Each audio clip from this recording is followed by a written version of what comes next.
Ang kwentong ito nga pala ay nagsimula sa isang awitin. Isang araw ay tumitingin ako ng mga kanta na pwede kong i-download. At sa isang random playlist, lumabas ang kantang Thinking Out Loud. Yung tinignan ko ang oras na yun, pumapatak na eksaktong 8:23. At sa number of likes naman ng kantang yan, ay saktong meron ding 2.3 M likes. Hindi ko makakalimutan itong kantang ito dahil merong pangyayari na nais kong ibahagi sa inyo na merong koneksyon sa kantang to. Meron kami nung inventory count sa trabaho at dahil hating gabi ang tapos ng inventory count na yun, minabuti ko na lamang na mag-check-in sa isang hotel. Sa di inaasahan na pagkakataon, ang Wi-Fi password na nabigay sa akin ay isang kombinasyon ng numero na merong 23. At nung pa-check out na ako dun sa hotel, habang hinihintay ang receive, mayroon ako nakitang leaflet. At doon ko nakita ang address ng hotel na yun na meron ding number 2 at 3.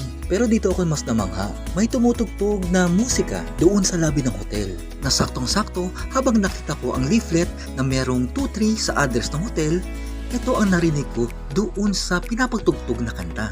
Ito, pakinggan natin. Baby, my heart could still fall as hard at 23.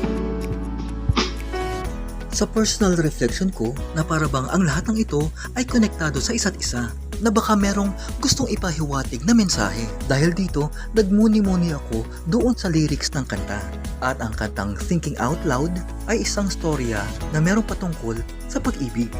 Na kahit matanda na, kahit maputi na ang buhok, kahit uugod-ugod na, kahit magiging makakalimutin pa, ay hindi magbabago ang pag-ibig na nadarama ayon sa lyrics ng kanta.